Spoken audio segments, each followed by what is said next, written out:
দাবিগুলো মাননীয় প্রধানমন্ত্রী তার নজরে আসবে এবং তিনি যথাযথভাবে ইমাম মুয়াজ্জিনদের এই অনুদান সম্মানী যে দিচ্ছেন এটার পক্ষে তিনি যথাযথভাবে এই দাবিগুলো তিনি বাস্তবায়ন করবেন।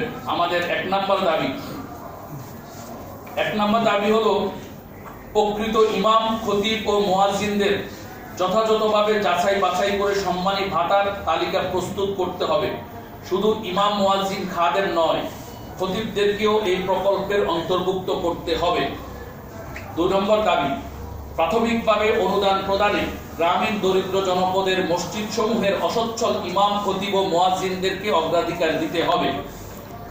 3 নম্বর দাবি হচ্ছে আমাদের স্থানীয় প্রশাসন ইমাম, খতিব প্ল্যাটফর্ম ও সংশ্লিষ্ট কর্তৃপক্ষের মাধ্যমে স্বচ্ছভাবে তদন্ত করে প্রকৃত হকদারদের তালিকা প্রণয়ন করতে হবে। এক্ষেত্রে রাজনৈতিক বলয় কিংবা বিশেষ সিন্ডিকেটের প্রভাব মুক্ত হয়ে প্রকৃত ও সক্রিয় ইমাম, খতিব প্ল্যাটফর্ম এবং প্রশাসনের সমন্বয়ে একটি অর্থবহ কমিটি করতে হবে, যাতে যথাযথ উপায়ে এই অনুদান প্রকল্প বাস্তবায়ন করা যায়। 4 নম্বর দাবি আমাদের ধর্মীয় সেবায় নিয়োজিত ইমাম ও মুয়াজ্জিনদের সামাজিক ও অর্থনৈতিক মর্যাদা নিশ্চিত করার জন্য দীর্ঘমেয়াদী পরিকল্পনা গ্রহণ করতে হবে। ইমাম, খতিবগণ যাতে মিম্বারে নিঃসংকোচে কোরআন সুন্নাহ ভিত্তিক আলোচনা করতে পারেন, সরকারকে সেই উদ্যোগ নিতে হবে।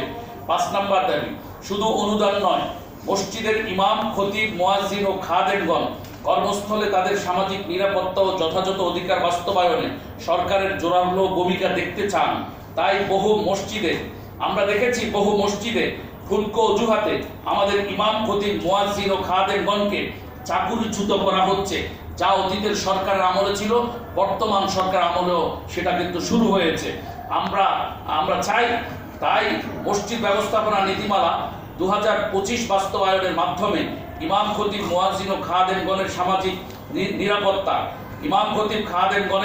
সামাজিক নিরাপত্তা ও অধিকার প্রতিষ্ঠায় সরকারকে যথাযথ উদ্যোগ গ্রহণ করতে হবে।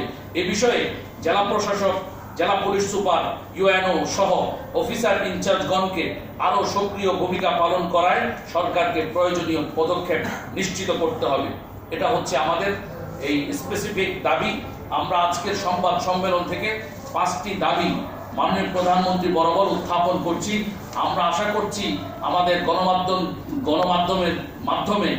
গণমাধ্যম কর্মী বন্ধুগণ আমাদের এই দাবিগুলো, নৈতিক দাবিগুলো মাননীয় প্রধানমন্ত্রীর কাছে তারা পৌঁছে দিবেন মিডিয়ার মাধ্যমে।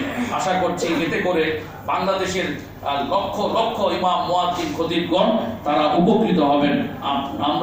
আপনারা যারা আজকের সংবাদ সম্মেলনে যুক্ত হয়েছেন, যোগ দিয়েছেন, আমি সকল সাংবাদিক বন্ধুদেরকে আমরা ধন্যবাদ জানাচ্ছি, কৃতজ্ঞতা জানাচ্ছি।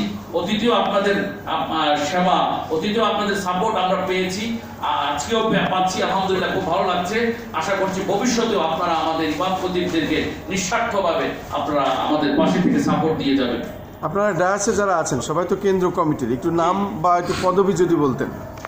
আমরা এটা লিখিতভাবে দিয়ে দিয়েছি, আপনাকে একটা ছবি আমরা দিয়ে দেব। একটা প্রশ্ন আছে। প্রশ্নটা হলো যে আপনি কিছুক্ষণ আগে বললেন যে মিলনায়তন যেখানে দেওয়া হয়েছে সেখানে রাজনৈতিক সংশ্লিষ্টতা দেওয়া হয়েছে, এই বিষয়টা আপনি কিভাবে নিশ্চিত হয়েছেন? যাদেরকে দেওয়া হয়েছে সম্মানী, এদের মধ্যে অনেকের রাজনৈতিক সংশ্লিষ্টতা রয়েছে, এই বিষয়টি কিভাবে নিশ্চিত হলো? আমরা সম্ভবত বলেছি, আমি আপনার প্রশ্নটাকে বিনয়ের সাথে নিয়েছি এবং আমি সম্ভবত এটা বলেছি যে এই যে প্রকল্পটা বাস্তবায়ন হচ্ছে, এই প্রকল্পে প্রকৃত ইমাম, খতিব প্ল্যাটফর্ম যেগুলো আছে বাংলাদেশে কাজ করছে, তাদেরকে মূল্যায়ন করা হয়নি যথার্থ উপায়ে, বরং এখানে পলিটিক্যাল ফিগারদেরকে মূল্যায়ন করা হয়েছে। যদি আজকে সেখানে ওসমানী স্মৃতি মিলনায়তনে সেটা প্রকৃত ইমাম, খতিব সংস্থাগুলোকে যদি মূল্যায়ন করা হতো, তাহলে এটা আরো সুন্দর হতো, আরো অর্থবহ হতো। আমি সম্ভবত সেটা আমি এইটাই জানতে চাচ্ছি যে আপনি যে বললেন যে পলিটিক্যালি কানেক্টেড যারা, তাদেরকে মূল্যায়ন করা হয়েছে, এই বিষয়টি আপনি কিভাবে নিশ্চিত হলেন? মানে সেখানে কেউ পলিটিক্যাল কানেক্টেড কে ছিলেন বা তার কোনো পরিচয় শনাক্ত করেছেন? আমি আসলে যেহেতু আমরা নন পলিটিক্যাল অর্গানাইজেশন এবং আমরা সকল দলমতকে নিয়ে আসলে কাজ করি, আমাদের সংগঠনের নীতি আদর্শ হচ্ছে স্পেসিফিকভাবে কারো নাম উল্লেখ করে কাউকে হেয় প্রতিপন্ন না করা। তা আপনারা দেখেছেন মিডিয়াতে সেখানে কারা কারা ছিলেন, আমরা দেখেছি, আপনারা দেখেছেন, সবাই ছিলেন। আমরা চাই না মানে পলিটিক্যাল পার্সনরা থাকবেন, এটা থাকা অন্যায় নয়, কিন্তু এটা প্রশ্ন আসবে না তখন যখন মানে প্রকৃত ইমাম খতিব সংস্থাগুলো সেখানে থাকবে, তাহলে আর কোনো প্রশ্ন থাকে না। যখন ইমাম খতিব সংস্থাগুলোর প্রকৃত প্রতিনিধিদেরকে যদি সেখানে ইনভাইট না করে সেখানে শুধু পলিটিক্যাল পার্সন দিয়ে আপনি প্রোগ্রাম করেন, তাহলে সেখানে প্রশ্ন থাকে। আমি সেটাই বলতে চাই। তার মানে এটা প্রশ্নবিদ্ধ আপনাদের কাছে। জি জি জি, আমাদের ধন্যবাদ, অনেক অনেক ধন্যবাদ। ওকে।